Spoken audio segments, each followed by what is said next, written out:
computer. See, my game face came on then. Yeah, exactly. So get in the zone. Get in the zone. It's like that. It's like Pulp Fiction, isn't it? You know, we've been messing around for the last 20 minutes, and then it's like into character. When they're outside the student room door in the block of flats and they're just about to bust in and they start just having a chat. Yeah, we've been talking about burgers for the last 20 minutes, but now we're going to do a podcast. So into character. That's exactly, you know what they call a Big Mac in France? a Royale with cheese. Okay. Boom, boom. Not catching me out on basics like that. So listen, the great and powerful Kevin Green, it's good to have you on Leadership Bites on an episode that is dedicated to you. How about that? Boom. Drum roll. Boom. You already started me crying. I've got to wipe my eyes with tears now because I'm already laughing so much. Oh God, that's why nobody listens to the podcast. It's just me talking and laughing to myself. But we are here. We are here. Okay. This doesn't work. So looks a little bit like that. Oh, I see. You've shown it before I've done my reveal. So for those of you that aren't listening, listening on the podcast and are actually looking at the Zoom recording, the book that is Kevin's book is now appearing at the bottom of the screen.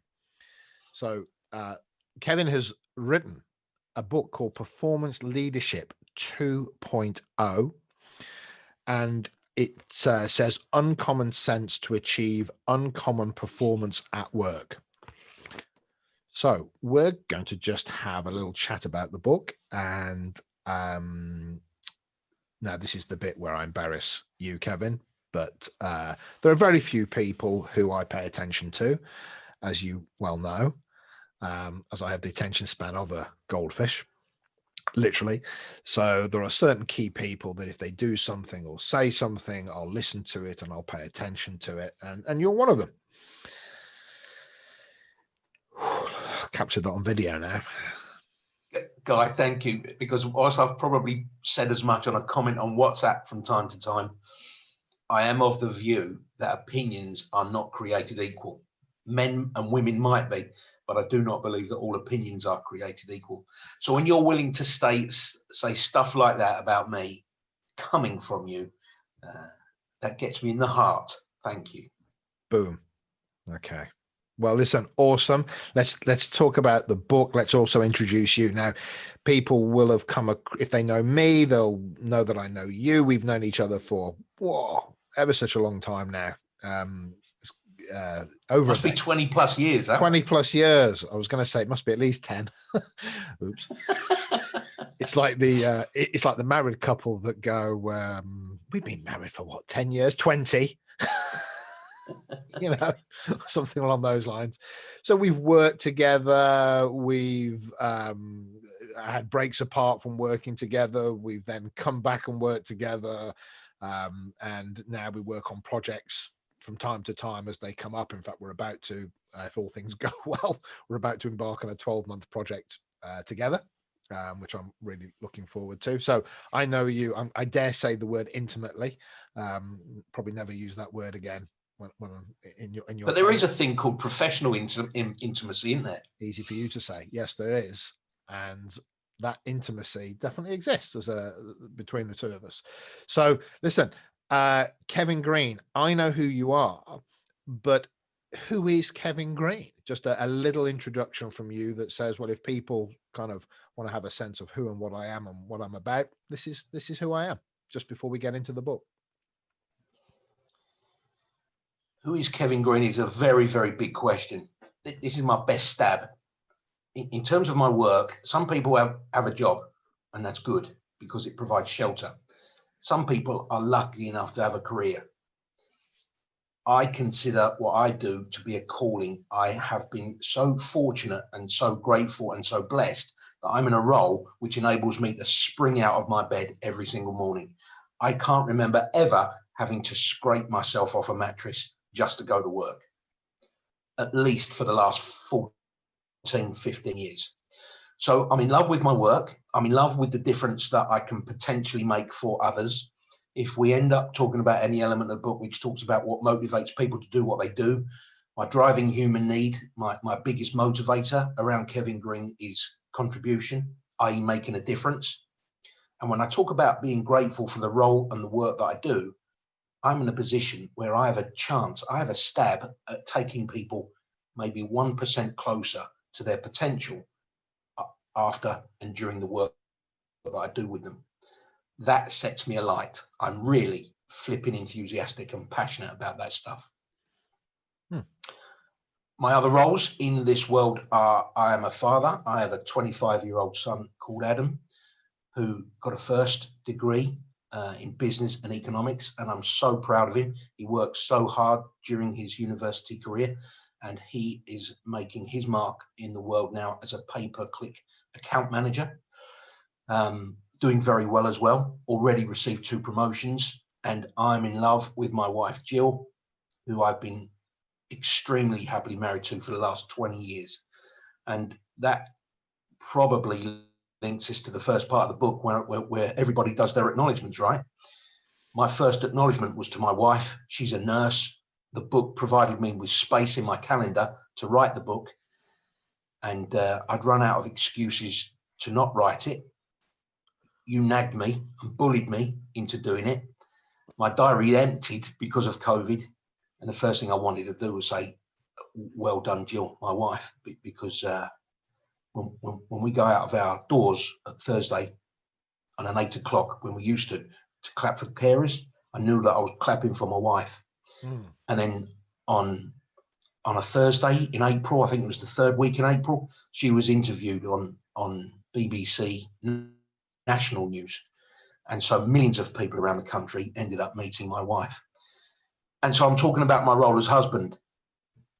The reason why I'm in love with Jill so much is because if you could come out with me and Jill, you should see the number of occasions where small, normally skittish animals just become comfortable in her presence. She just seems to give off an energy of it's okay to be near her. And small children stop crying when they see her and catch her gaze, and they start smiling at her. It's a wonderful experience just to be with her and around her. I don't know if I just answered the question, though. Who's Kevin Green, wasn't it? That was the question. I don't want to talk about the book anymore. I don't want to talk about you and Jill. So I'm hoping that gives you a kind of a flavour as to the type of man that I am, and the difference that my work makes to me in this world. The biggest thing that I want to underline is I feel so grateful every single day that I never have to hit snooze on an alarm just to get out of bed. I love getting out of bed to get into the kind of stuff that we do and we share. Okay, that's it. That's the end of the episode. I think we should end there. It's perfect. So listen, thanks for that, Kevin. That's awesome. The book, we do laugh about the fact that, my WhatsApp's going, where's your book? Where's your book? Where's your book? But that's why I use the word bullying. Bullied me into it. But listen, it's all hugely positive. So listen, you've got this book, and I know that you did it. I know you didn't get a ghostwriter. I know you didn't get somebody else to do it for you. You did the book cover design. You've done everything. So it really is your the essence of what you're about and stuff like that. So we've touched on it slightly, but if I say what triggered it, because somebody bullying you doesn't trigger you to do it, but what was the reason for you? Maybe it's the purpose, maybe not what triggered it. Maybe what's the purpose of the book for you?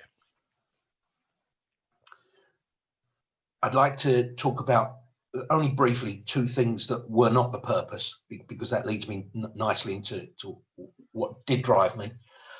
Opportunity was a big thing. I didn't know. I felt that I had a book in me. And then when my diary, which is normally chocker, suddenly empties because of COVID, whilst I wish the circumstances that provided that space and time to write it wasn't caused by people suffering, that gave me the space. I didn't write it because I wanted to make a bunch of money, though if the money came along, I'm not going to pass it off. And I didn't write it to become a bestseller, but equally, if that became a consequence, that's absolutely fine with me. The reason why I did write it, it was because I want to use it as a potential way of reaching with my work. And if one of the ways that I can gain credibility in a potential customer's or client's eyes is to say, well, actually, one of the ways I can check him out is to see what he's got to say in his own book, then that's hitting the nail on the head for me. So it was written with a motivation to achieve professional credibility. But if you don't mind, Guy, if we go back to the earliest motivations around why, would you mind telling your story around why you ended up writing your book and the story that was triggered by you having a conversation with Mark Jansen?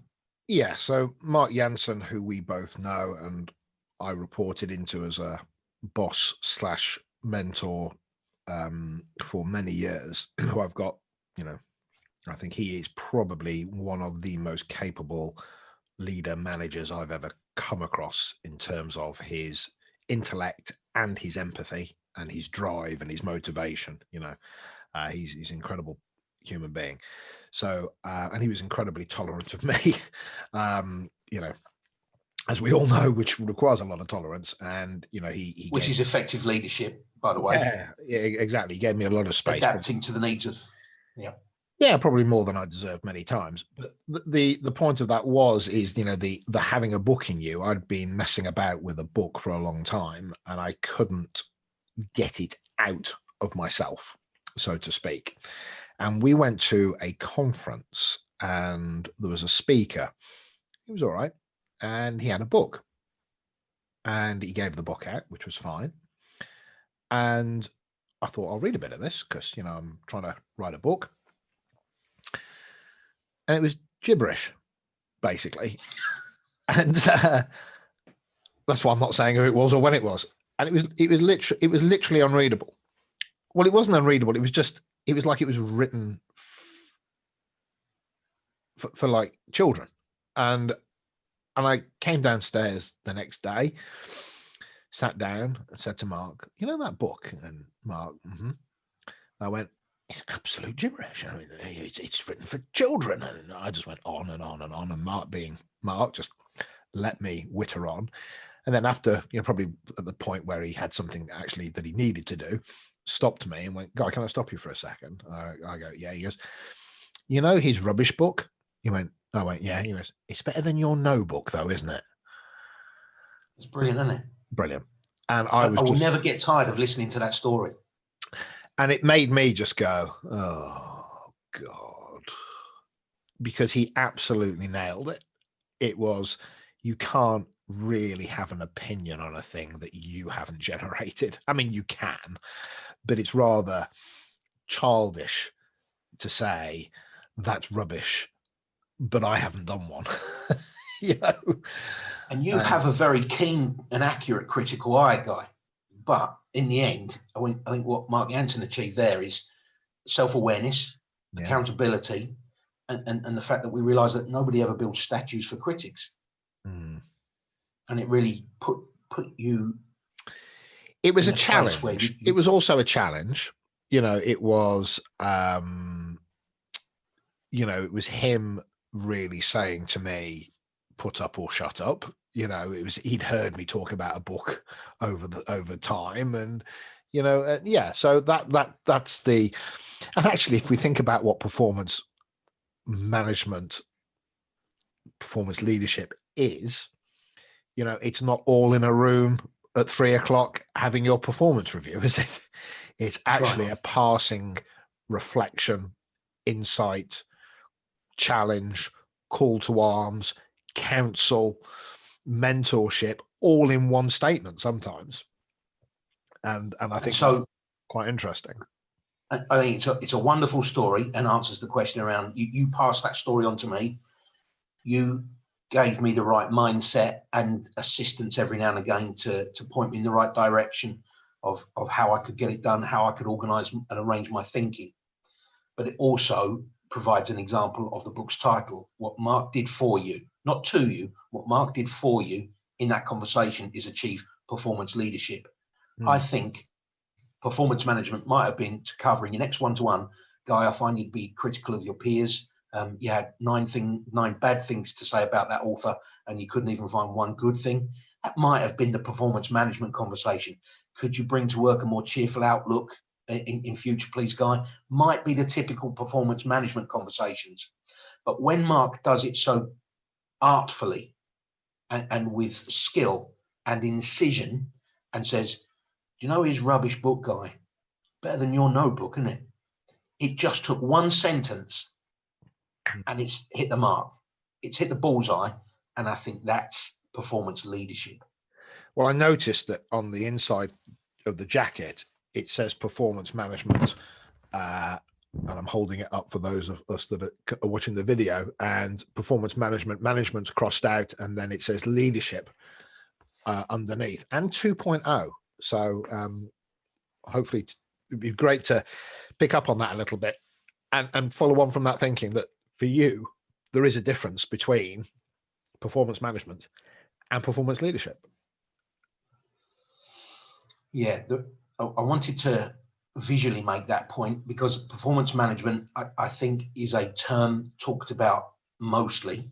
It is a term that causes most people to become fearful in their workplace. Bob's being performance managed. Mary's on a performance management plan or a performance improvement plan. If you are responsible for the line management of others, you are a performance manager. You will always have access to a set of metrics, a dashboard, a range of KPIs to which you can hold your team members accountable. Yeah. When you engage in those conversations around, you see that number there, you need to make that better. That's performance management. And I think that occupies the bulk of performance conversations. And if we're having performance management conversations, can I speak to you in the office for 10 minutes? That's normally bad news. Normally comes with an award of a position. You are responsible for the line management of others. Performance leadership is behavioral. It's how you show up into a conversation that achieves breakthrough, realization, ownership, and accountability. I'm responsible for my motivation. You are responsible for yours. What can I do in the name of supporting you and providing you with an environment that can cause your performance breakthrough? The example that we've already used is, his rubbish book is better than your notebook. That's performance leadership. And it takes more thinking, it takes care, it takes consideration, and it's not all of the time dependent on a set of metrics. 2.0, I wanted to try and make a suggestion immediately to the potential reader that we're not starting at square one. So how can I capture that and represent that visually? So what's beyond basic? I hear the term 2.0, and just to make sure that I wasn't going to embarrass myself, I researched the term 2.0, and it says what I hoped it would be saying, i.e. it's a reinvigoration, it's the next level, it's a second step, and maybe beyond. So whilst I believe if you are of reasonable intelligence, you will pick up the contents of my book and get it, I think the 2.0 stuff is bringing the craft and bringing the art of your performance conversations, which ends up being leadership of performance through your behavior, not performance management by metrics and data. So there's something here about, it's not an instead of, am I right? It's an and. It's still the competence of knowing how to run a formal management performance process, because there has to be maybe an underlying competence of craft. But then it's the and that says, maybe, you know, and maybe at one end of a conversation, no, this is a very clear performance management in the context of that vernacular that we use, that we wish people didn't use, but also it can, you pick up the stick, you get both ends, I guess, which is there's another end to this, which isn't just stats. It's also about what I might do through the experience of me that would engender performance. Is that right? Yeah. Yeah. Engender performance is a nice way of putting it. And it's an and is also a nice way of putting it. Not an instead of, not a replacement of. Yeah, I'd go along with that. It's not performance management, because in the book, I haven't told people how to have an effective performance conversation. I haven't given you a structure, if you're the reader, as to what elements or what touch points should be involved in a performance conversation. That might be performance management. There's thousands of books that already do that. Yeah. But what I have covered in the book is how to show up into those conversations when things are not going as well as they could be. But rightly, I've acknowledged in the book that most people don't come to work just to mess it up. Nobody's coming with a motivation for sabotage. Nobody's coming with the deliberate and conscious intent to mess things up for the boss. So I spend a bit of time on calling out the things that people are doing right. I watched a wonderful video on YouTube. It's a Coca-Cola advert, and the way it landed its key messages for me was, there's loads of CCTV cameras in the world. The main aim of CCTV cameras is to prevent and to solve crime. But the CCTV cameras of the world also pick up on people stealing kisses from each other. They also pick up on the hero pickpockets, where they notice that somebody has been pickpocketed, confront the pickpocket, retrieve the bag, the purse, the wallet, and return it to its owner. We see people celebrating the fact that there are homeless people outside the kebab shop and they're sharing their chips with them. CCTV catches people doing it right as well as wrong. As a boss in the workplace, as a leader of the workplace, responsible for elevating levels of performance, we can use our eyes to be the CCTV that catches people doing it right as well. And I cover in the book how that sets off a really nice chain reaction of chemicals that go into the bloodstream. So that's a flavour of and the tone of voice that the book covers. I like that. I think the work that we do, and we work together, we always say the tool isn't complex. The model itself is relatively easy. It's your mindset, it's your motivation, it's your will, it's the whether or not you're actually going to apply your character, your personality, your brand, that narrative that you want for yourself, the duty of care that you have that might go beyond the process. That's all that stuff that sits around a technique, which you can Google, how to give feedback. Boom, there you go. Job done. Take you about 5 minutes. Easy. So this is a book that says, look, there's probably 50 to 100 ways of doing a performance conversation. And there's not that many ways of doing it technically wrong. But actually, if you want to make it of high value, if you actually want it to have an impact, then it's the experience of you and what you're doing in that context. And that's what this book is about, right? Nice. And you use some nice language there, Guy, along the lines of it's about bringing your character and your personality. And I talk about the need and importance of bringing your own weather to work with you. For example, if you are a line manager of others, you're not entitled to bringing cloudy weather with you. That was inspired by an event that happened to me. Every now and again, I get a great opportunity to speak to 300-400 people at a conference environment. I still get, despite the number of times that I've done it now, I still get nervous. And that's okay. I'm at peace with the nerves. One of the best ways I've found of massaging or easing or calming my nerves is to meet and greet as many people in the entrance or the foyer or the reception area of the conference event and just say hello to as many people as I can. And I approached one delegate on one conference and said, "Hi, my name's Kevin. I'm going to be looking after the event for you today. How are you doing?" And this person said to me, "Well, it's that time of year, isn't it?" I said, "What do you mean?" He said, "Well, you get up in the dark, you go to work in the dark, you come home in the dark." I said, "Thanks very much. I hope you had a good day." And I turned on my heels and I left that engagement. The reason was I'd brought, because it was my duty to, a sunny outlook, a cheerful, sunny outlook day, because I was responsible for bringing cheerful weather with me to work. And that man, as a delegate, had brought cloudy weather with him to work at that day. And I didn't want his weather infecting mine. And so in the book, I talk about the need to bring your own, to choose and to bring your own weather to work with you. I like that. And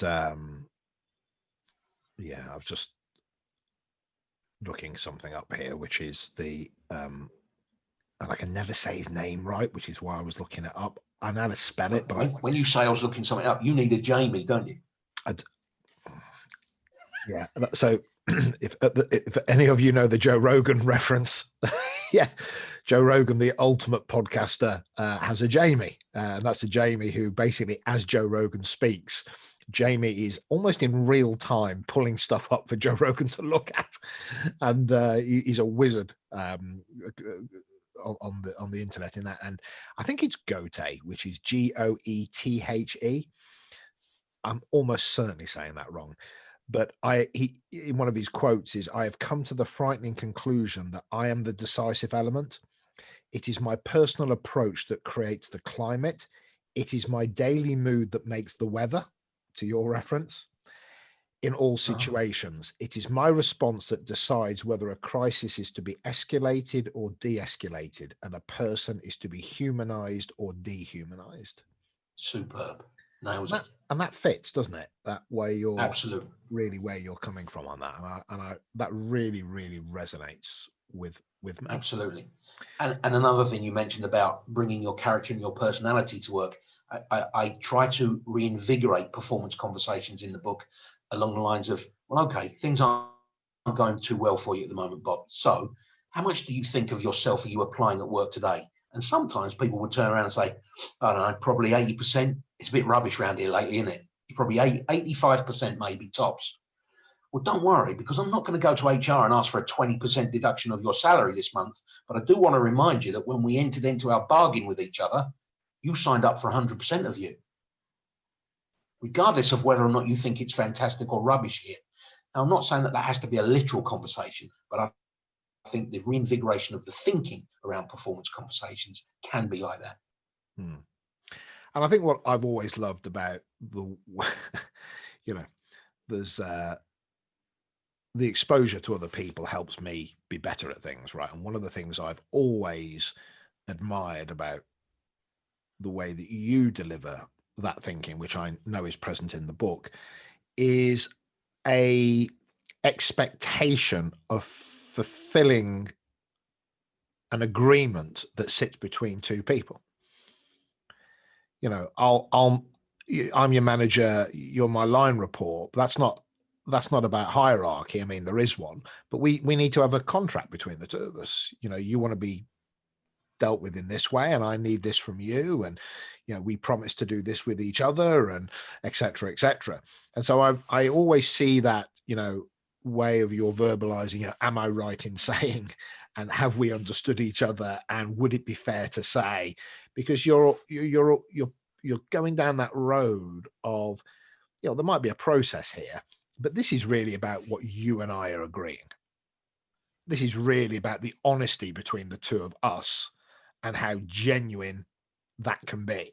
And I think I find that, that's a truth for the context of having high quality conversations, but I really see that present, and I feel that in the book as well. Thank you for that, Guy, because I'm really big on two things. Number one is permission, i.e., I won't just comply with your view. I'm here for the learning as well. So if I'm not on board with your view of the world, because none of us view the world as it is, we only view the world as we are, and we're running all of this stuff through our own filters before it comes out of our mouth and off our lips. So if I don't agree with you, I'm seeking to understand you first before I judge you or form a hard and fast opinion about your view.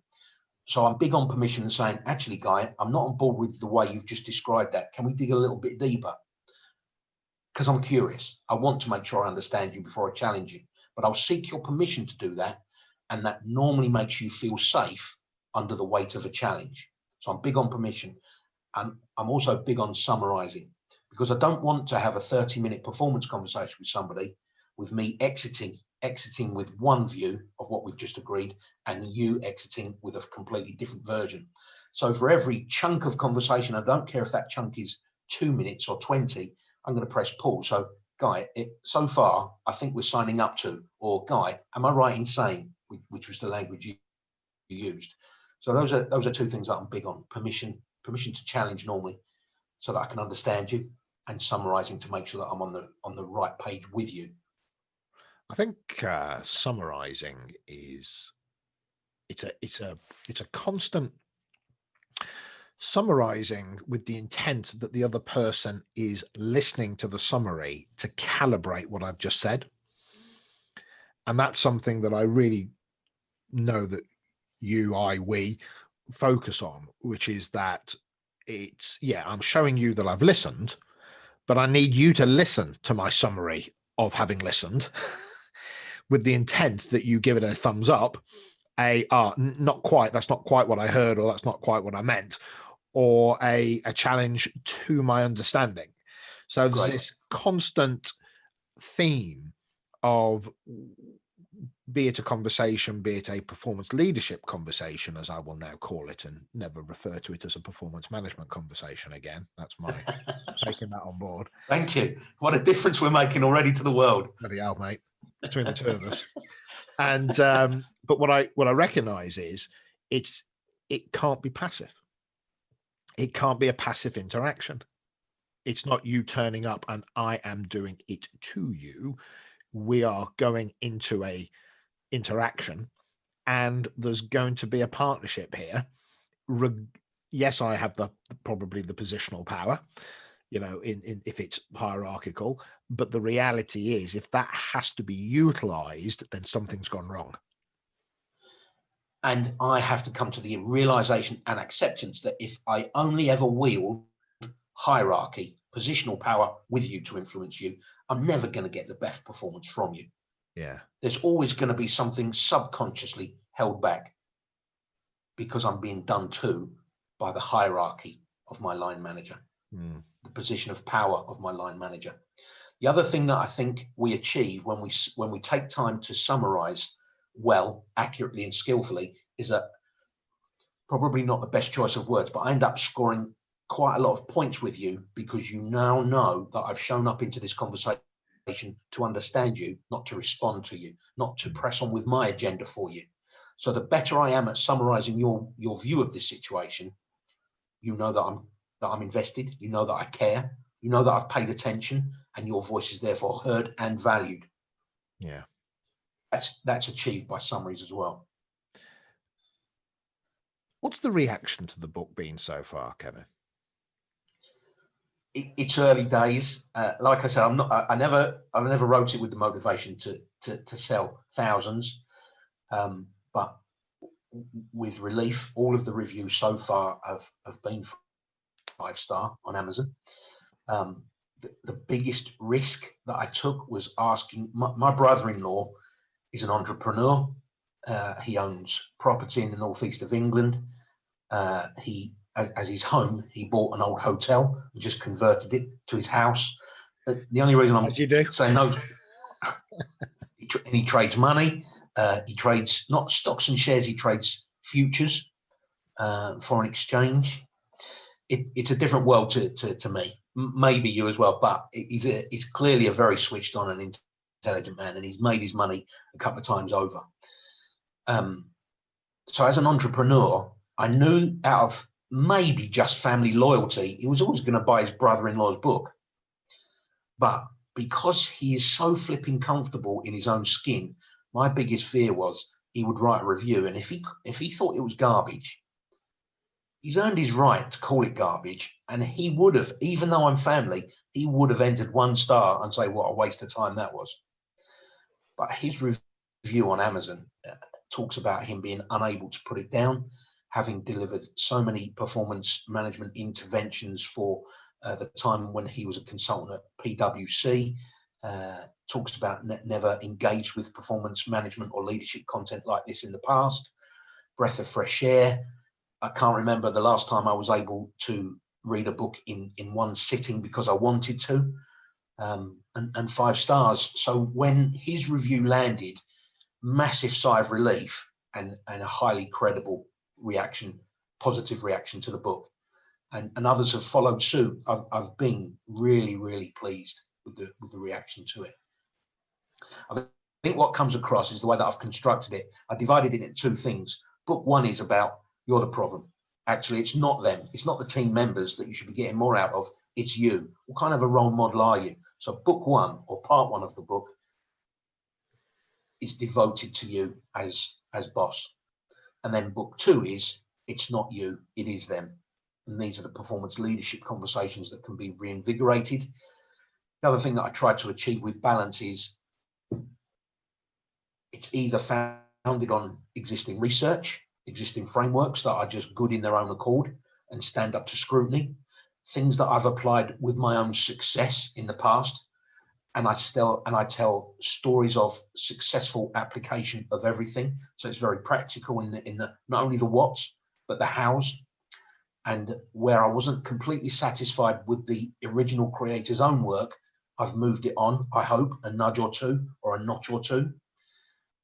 And it's also been based in field application as well. So there's a lots of first-hand experience, not just from me, but from others. The last chapter of the book is tips from the field, where I've gone out to I don't know, maybe I think from memory, 20 of my contacts in my network and said, if you had only one answer to the question, what's the best, most effective performance leadership technique you could implement? What would it be after all of your years of experience? And it was another great relief that everybody that came back and contributed to the book seemed to tie in nicely with my own thinking and my own frameworks that I've included. Well, I know you've got you've got decades of experience when it comes to coaching, developing, working with teams that report into you, going into organizations and working with teams and team leaders and department managers and senior team members when it comes to, listen, the technique's the technique, but the reality is that's the easy bit. The hard work, so to speak, is in the reality of all the stuff that we've just been talking about. So I know that you come to the table as a consultant layered up on top of actually having been live in the field. So you've walked the walk, you've then been able to have the level of experience that only a consultant can get, because if you'd have been in as many establishment, well, as many organizations as I know you and I have been in, but you've been in particular, you'd be fundamentally unemployable if that was your actual CV, in terms of where you'd be able to get access. Good point. I never wanted to think of it like that before. Thanks. Well, same here, right? How many people have you worked for this year? That wouldn't work, would it? But so you come laden with, I've done it, I've trained it, I've been into multiple organizations, it's thousands of people now, and I don't think this works. I absolutely have all the evidence that I'm privy to say that if you do 1 + 1, then you will get 2. And I think that comes across really clearly. And I know that for a fact. Thank you. Yeah, because the science and the framework and the model, it won't do the work for you. You can only lean on the framework as a handrail, as a crutch to lean on, but it will never do the work for you. So it's about with what craft and what art, what elegance, what skill will you show up with in the name of performance leadership. And I think that's something that, we both talk about that, but I have a real passion about, which is this word craft. And it's that sense of it doesn't matter what team I walk into, senior teams in particular, where my energy and focus goes to, everybody understands what feedback is. Everybody does it. And they're all relatively appalling at it. And they can be quite good at it down the line, as a direct report of mine. And the answer to that usually is, well, that's because they've got to listen to you because you've got the positional power. But I'm particularly interested in performance leadership, as we now call it, when it comes to peers and it comes to stakeholders and it comes to people up the line, where they don't have to listen to you from a position of subservience, but actually bringing that application to that. And maybe that's that's another factor in another conversation. So listen, I'm alert to time, and in terms of you and I, we can disappear down 1,000 rabbit holes, right? Easily. 1001. I'm particularly interested into what's happened to the door behind you. Was there supposed to be a door in that door? Well, there was, yeah. We bought this house about a year ago, and there's a cupboard in there which you can clearly see. But I just thought it looked nicer, and of course, it's one of those jobs that I want to get around to filling in where the door hinges used to be, and then painting. But I haven't yet. I haven't done the decoration around that. So yeah, that's where I store all my office supplies. There we go. Randomness at its best. So listen, as always, Kevin, absolute joy to talk to you, as we do most days. But anyway, good to capture one on video. I'm going to press the end button.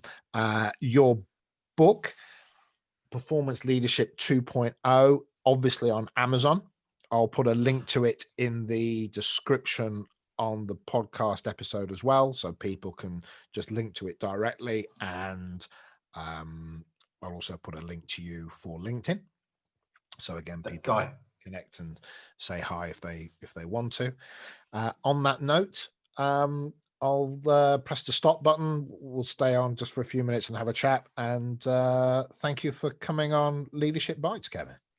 Well, Guy, just before you do press stop on the record button, I just want to say 2 thank yous. Thank you for having me on and being willing to dedicate one of your podcasts to me and my book. That's very, very generous of you. I really appreciate it. And the other thing is to thank you for the overwhelming difference and impact of a positive nature that you've had on my career. I know that you said that we've been working together for, your mind was saying 10 years. We've having a work relationship, probably 20. But I don't know if you remember this, but after I asked for voluntary redundancy from Royal Bank of Scotland Insurance, I felt like I'd learned enough about myself to go self-employed and start up on my own. And that's what I've been doing since.